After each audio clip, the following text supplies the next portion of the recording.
In some previous videos, I've used the Johns Hopkins research facility for an example for heart attack prevention. Also did a couple on nutrition and weight control. This video is going to be also Johns Hopkins research, but it's on hypertension. Probably going to have a second one on stroke, and there's going to be several things that are going to overlap a bit on those two, but I want to do hypertension first of all. That's the one that seems to creep up and gives you no warning. Stroke sometimes can give you a warning, although sometimes it doesn't, for sure. Now, saying all this, I want to make sure you understand I'm not a doctor. I've just done a lot of studying in medicine and some treatment and investigating different things. Well, high blood pressure, or hypertension as it's typically called, is denoted when your blood pressure is taken, it's over 140 over 90. It's beyond that. In other words, 141, 142, it's probably not a major deal. 91, 92, not a major deal. But it gets much more than 140 over 90. It can be. Now, there's a lot of studies going on now these days that even that might be too high. Pretends to be a preliminary indication that hypertension is creeping in on you. So if your blood pressure, when you take it, is 130 over 80, that's a more normal one that would say that you're probably okay. So this is the kind of thing that you need to kind of watch. And in all cases, going to your doctor is always good. If you can't always get there, one of these little blood pressure medicine things will be a helpful insight, at least to know where you are. So, what are the following factors that can raise your blood pressure, give you hypertension? Well, a high sodium diet, one that's got high salt in it. Now, on a lot of food you can see the sodium content. And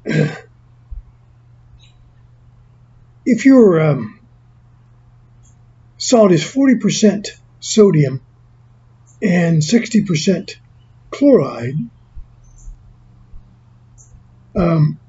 that can be kind of high. Can lead to some problems. And sometimes you don't know those two, but just if you got a lot of salt in it, you can. Another one is a low potassium diet. You can have your potassium checked, and if it's low, probably could consider some potassium pills. Boy, they're inexpensive these days, and they really can help you. Of course, there are dietary factors. In the nutrition and weight control, I talked a lot about a diet's low in fruit, vegetables. Dairy products that are high in fat and cholesterol tend to raise blood pressure. So if you're going to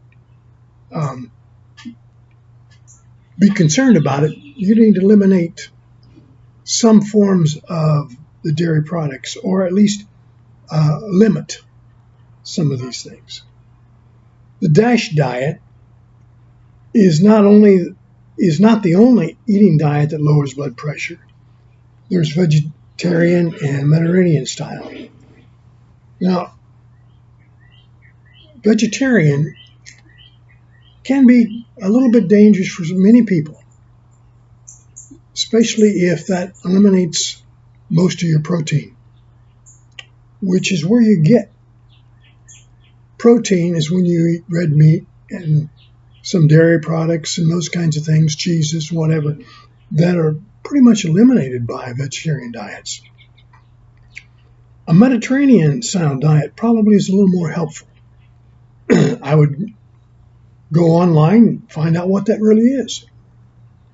But more fruits, vegetables, low-fat dairy products is the way to go. Of course, physical activity is important. So inactivity of not doing much is going to cause you some problems.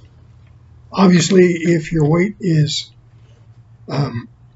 high, especially if it's bordering or in obesity, that can be a real cause of hypertension. And unfortunately, genetics or race can run in families and have the problems. Well, what about your pain reliever?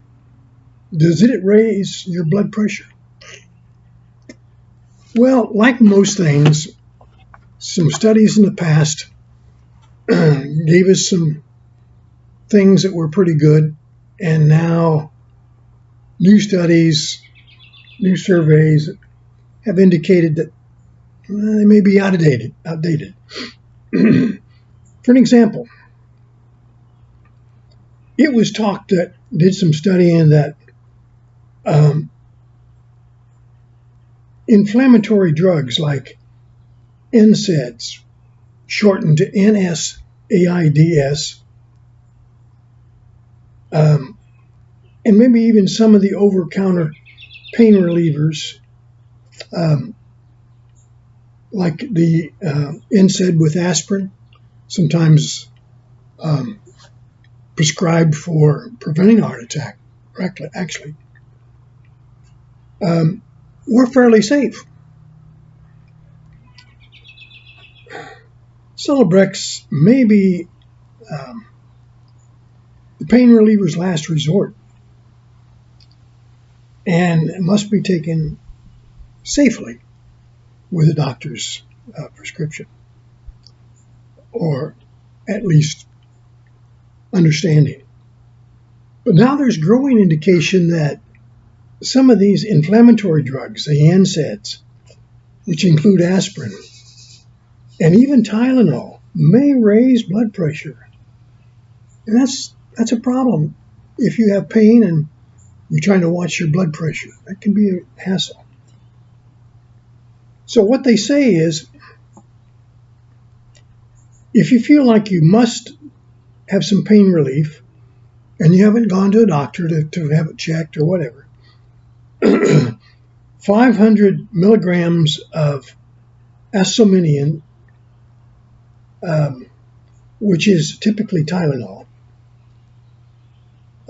or 400 milligrams of the NSAID daily,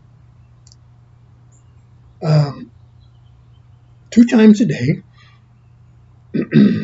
and not beyond 10 days for sure, usually not even that many, can be okay, but even then, you got to watch to see if it's affecting your blood pressure. So there's a lot of pain blood pressure connections that are going on now.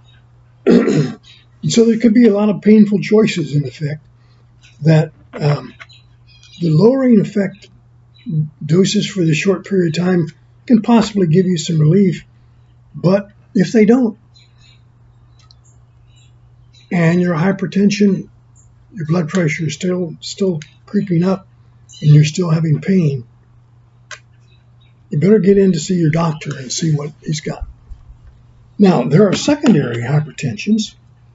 A healthy condition or medication is usually the cause of secondary hypertension. Treating or eliminating the second cause often cures or controls high blood pressure. So, what are these secondary hypertension causes? Well, sometimes it's kidney disease. Some of you have to be treated for and find out if you have any. Adrenal gland tumors. That can only be many times found out by some kind of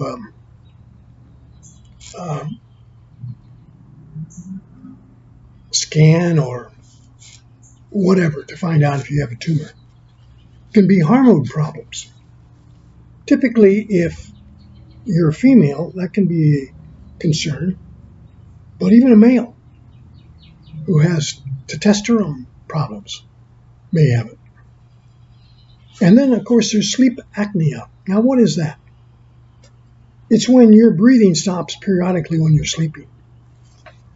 And there's 2 ways to find that out. Well, there may be more than two, but two for sure. One is you go to a doctor and have to do a study or have him concerned, and maybe you go there because your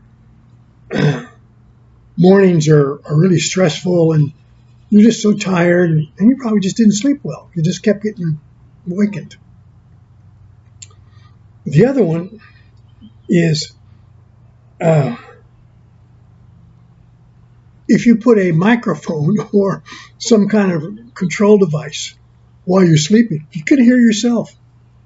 You can hear yourself snort, and then whether you stop breathing. And of course, then another one for the secondary ones is some drugs. Many over-the-counter medications and some prescriptions. Even the cortisone steroids.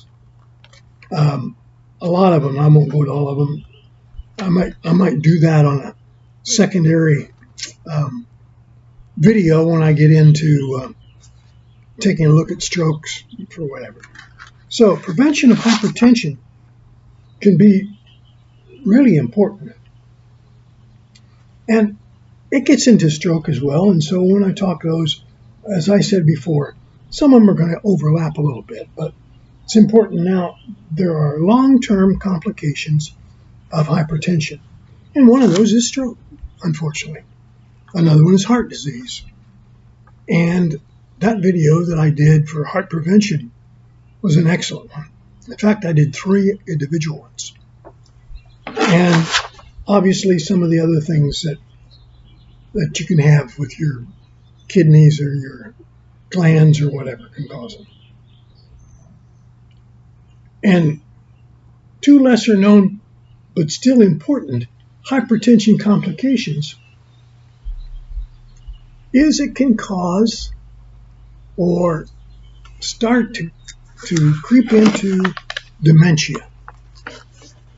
So you really need to control hypertension. Another one, of course, is sexual functions. If you're a person that doesn't care about that anymore, you're on beyond the age, you don't have a partner that you really want to have intimate relationships with, that may not be a problem. But if you're having problems with sexual problems, then it could be because your blood pressure or some of the things you're taking for blood pressure can keep your blood pressure in a safe mode, but cause you some of your problems otherwise. Well, of course, there's a lot of ways to diagnose hypertension, and there are monitors and blood pressure medicine or pressure monitors and devices, and you need to probably go to those to a doctor and get one, whatever. But here's some thoughts on managing your blood pressure levels. If you're in a hypertension state, then your symbolic pressure, the first one, can be getting close to the 140. It can even be 120 to 139.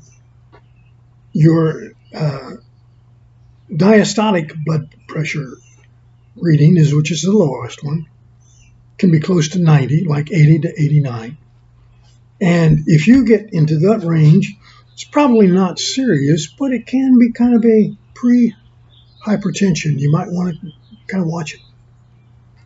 Stage 1, however, is when it gets over 140 and over 90. And stage 2, when you have real hypertension, something that's really starting to be serious. If your blood pressure consistently measures above 160 over 100. Now, if it does it once in a great moon, may not be a problem. You still may be concerned. You may all want to have it checked. But typically, it's not a major concern unless it stays there for several times. But the keys are you need to have some lifestyle changes. You've probably heard that by a lot of people. If you're watching this video and you have any interest in it, you've heard that over and over. So you have to maintain a healthy weight. And that video I had on nutrition and weight control really will be helpful. Look it up. You'll find it on my Facebook page, and it'll be very helpful. A DASH diet will be important. The letters DASH stand for Dietary Approach to Stop Hypertension. And it's diet rich in fruits, vegetables, low-fat dairy products, low in saturated fat, red meat, sweets, sugar-consuming beverages are kept to a minimum. You cut down on sodium intake. You increase your potassium, as I said before. And you restrict alcohol consumption. Moderate alcohol consumption is 1 to 2 drinks a day for men and 1 drink for a woman. I didn't say that. That's what Johns Hopkins says. It keeps you in a lower symbolic blood pressure reading. 1 drink is equivalent to 12 ounces of beer, 5 ounces of wine, 1.5 ounces of a whiskey, spirit. So now you know what 1 drink or 2 drinks are, and eliminate it or hold it to a limit accordingly. Now there's strong indications that one of the real key helps, besides of course your dietary change in what you eat, is also the elimination of salt, which is in your diet, of course, but it is separate from eating fruits and vegetables and all those things, because you can find things that are low in salt. Like, for an example, some of you may like V8 tomato juice. It's pretty high in sodium, but they have a low sodium part of it. And one of the factors I like in drinking is a peach mango drink. Now, it's not really high in sodium. It's got sugar in it, though, but it's somewhat high. And they have low sodiums in those, and you've got to take your choices and do that. And, of course, another one is quit smoking. I'll tell you right now, I have never smoked, not even 1 cigarette, nothing in my lifetime. Been pretty healthy until very recently. You got to manage stress. I was having some stress problems when I was working, and most of us did. After I retired, my strong headaches just disappeared. I don't have any headaches anymore to speak of. Occasionally I have a slight pain in something, but I try to ignore it. Don't take anything for it. There's a rare occasion I'll take a Tylenol, but it is rare. And I've been very fortunate because of it. Well, as I get close to the end of this particular video, I want to go over some commonly used drugs for lowering blood pressure. Now, I'm not recommending any of these. Again, I'm not a doctor. But the point is, these are the things that if you go to a doctor and he or she recommends these, well, you'll know that Johns Hopkins is probably in the same boat. They're recommending it as well. There are diuretics, which typically are called water pills, and they reduce the water in your system. And there's a lot of different names for them. I won't try to talk about all of these, but just the general class. There's a thiacided diuretics, and there's probably 6 of those. There's a loop diuretics. There's diuretic, and there's 3 of those. And there's a potassium-sparing diuretic, and there's 4 or 5 of those. It's 4 of those. And then there's an ACE inhibitor. And a lot of these are the ones that are commonly used to. They're sometimes referred to as beta blockers or things like that. And some people will call different things beta blockers than just these. So it depends on who's telling you which. One of the most common ACE inhibitor,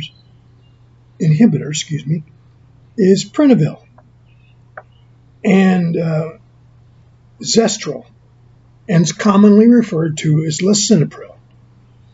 And there are several others too, but that's one of them that you can kind of say, okay, it will help you. And I can't possibly get into how much you use, because then that would be almost me prescribing them. And I don't want to come close to that. But I just wanted to let you know some of them. And there are others.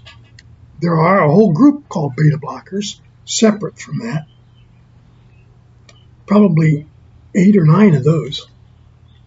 And there is an angiostensin receptor blocker.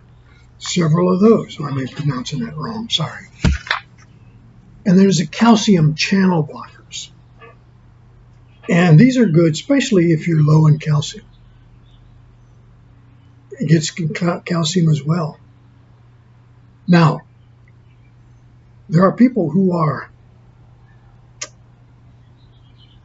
having calcium problems, and they have kidney stones. I'll tell you, I had one when I was 19. I've been on kind of a reduced diet of calcium all my life. No other side effects, no other kidney stones, nothing like that since, because I monitored. But you probably want to know whether you're high or low in calcium in your bloodstream. Well, this kind of gives you the background on all the things that are to be looked at in hypertension. And you need to follow up your doctor's visit by keeping a check on your blood pressure and getting one of those monitors that record your blood pressure. And if it gets high, you may want to do it every day, especially as you get older. It says if you are 80 or above, then your scale of taking your blood pressure probably should not be 140 over 90. It may not even need to be 130 over 80, but it can be considered a too high when you're in that category. And as you approach into your middle 70s, or as you're certainly above 80, you need to keep your blood pressure down. So that's maybe in the 120 or 70 range. And that'd be harder to do. Now, one of the factors that I'll just pass along to you that I didn't mention that can really be helpful. Dark chocolate may be good at lowering blood pressure. 2 studies have done this and indicated, now, you can overdo everything. The other one is tea. Green or black tea doesn't seem to have any effect, and actually, green and white tea may even lower it somewhat. So it's important that you understand the things that have effect on your life. And you may have to try certain things, see what works for you. And that's why getting a device that monitors your blood pressure, you may say, okay, I'm going to have some dark chocolate this week. I'm going to have some green tea this week. And then I'm going to monitor my blood pressure and see how the effects are. Use some smarts when your health is involved. Thanks for watching this. I hope that your blood pressure is not a real problem for you and you can survive many, many years. I'll tell you right now, I just turned 80. and I seem to be in really good health. Although if you've seen my videos, you have known that I just had a recent concern. I'm not going to go into it now. Just wish you all the best. God bless you.